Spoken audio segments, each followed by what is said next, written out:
आज हम साथ में हैं एक रोचक यात्रा में, जो हमें ले चलेगी मध्य भारत के सुंदर और रहस्यमयी इतिहास में।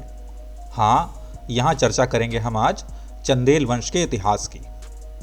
सर्वप्रथम हम इसके उद्गम के विषय में चर्चा करें तो हमें पता चलता है कि चंदेल वंश की उत्पत्ति का सवाल हमेशा से ये रहा है कि कुछ इतिहासकार इसे चंदवंशी राजपूतों से जोड़ते हैं, जबकि कुछ दूसरे इन्हें गौंड जाति से संबंधित मानते हैं। इस वंश का संजीवनी उपाय क्या हो सकता है, यह हम आज इस चर्चा में जानेंगे, जिसके लिए हमें इस वंश के सबसे यशस्वी शासकों की चर्चा कर लेनी चाहिए, जिसमें से सबसे पहले और इस वंश के संस्थापक नरसिंह देव थे। इस वंश के संस्थापक माने जाते हैं ये, जिन्होंने 9वीं शताब्दी के अंत में शासन किया था। दूसरे हैं यशोवर्मन, जो नरसिंह देव के उत्तराधिकारी थे, जिन्होंने खजुराहो के प्रसिद्ध मंदिरों का निर्माण करवाया था।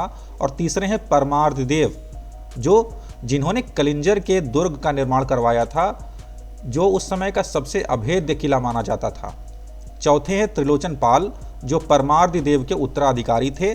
जब हम चंदेल वंश की चर्चा करते हैं तो हम चंदेल चौहान युद्ध की चर्चा ना करें, ऐसा तो हो नहीं सकता, जो 1179 से 1187 ईस्वी तक चला। चंदेल वंश और चौहान वंश के बीच कई युद्ध हुए, जिन्हें चंदेल चौहान युद्ध कहा जाता है।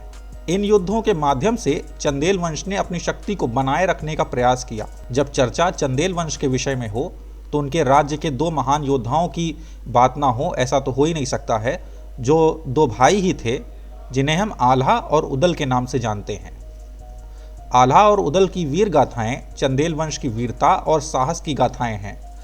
आल्हा गीत की रचना 12वीं शताब्दी में चंदेल राजा परमार के दरबारी कवि जगनिक ने की थी। यह गीत बुंदेलखंड का एक लोकप्रिय गीत है, जिसे बुंदेली और अवधी भाषा में लिखा गया है। आल्हा और उदल को नायक मानकर इस काव्य में दोनों भाइयों की वीरता और उनके द्वारा लड़ी गई 52 लड़ाइयों का रोमांचक वर्णन किया गया है, जिसमें से 3 लड़ाइयाँ प्रसिद्ध हैं, जो कि चंदेल और चौहान वंश के बीच हुई थीं। इसमें पहला युद्ध 1179 में हुआ था। इस युद्ध में आल्हा उदल ने सिरसागढ़ के पास पृथ्वीराज चौहान को हराया था, तथा दूसरा युद्ध 1182। इस युद्ध में आल्हा उदल की जीत हुई, लेकिन उदल की मृत्यु हो गई थी। तीसरा युद्ध 1187 में हुआ था। इस युद्ध में आल्हा ने पृथ्वीराज चौहान को फिर से पराजित किया, लेकिन इसमें आल्हा भी शहीद हो गए थे। आल्हा और उदल की वीर गाथाएं आज भी चंदेल वंश की वीरता और साहस को याद करने का स्रोत हैं।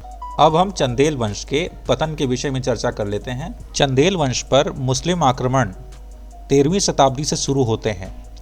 इस समय भारत में मुस्लिम राज्यों का उदय हो रहा था और वे अपने क्षेत्र का विस्तार करने के लिए लगातार आक्रमण कर रहे थे।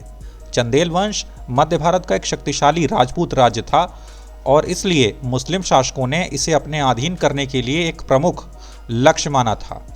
चंदेल वंश पर मुस्लिम आक्रमणों के प्रमुख चरण निम्नलिखित हैं। पहला है इल्तुतमिश का आक्रमण, जो 1232 ईस्वी में हुआ था। इल्तुतमिश दिल्ली सल्तनत का संस्थापक था। उसने 1232 ईस्वी में चंदेल वंश पर आक्रमण किया और चंदेल राजा विनायक देव को हराकर अपनी राजधानी खजुराहो पर कब्जा कर लिया। हालांकि चंदेल वंश ने जल्द ही अपने साम्राज्य को पुनः स्थापित कर लिया। दूसरा आक्रमण है अलाउद्दीन खिलजी का आक्रमण, जो 1299 ईस्वी में हुआ था। अलाउद्दीन खिलजी दिल्ली सल्तनत का एक शक्तिशाली शासक था। उसने 1299 ईस्वी में चंदेल वंश पर आक्रमण किया और चंदेल राजा त्रिलोक चंद को हराकर उनकी राजधानी खजुराहो पर कब्जा कर लिया। इस आक्रमण के बाद चंदेल वंश का साम्राज्य धीरे धीरे कमजोर होता गया। तीसरा है मोहम्मद बिन तुगलक का आक्रमण 1326 ईस्वी। मोहम्मद बिन तुगलक दिल्ली सल्तनत का एक अन्य शक्तिशाली शासक रहा।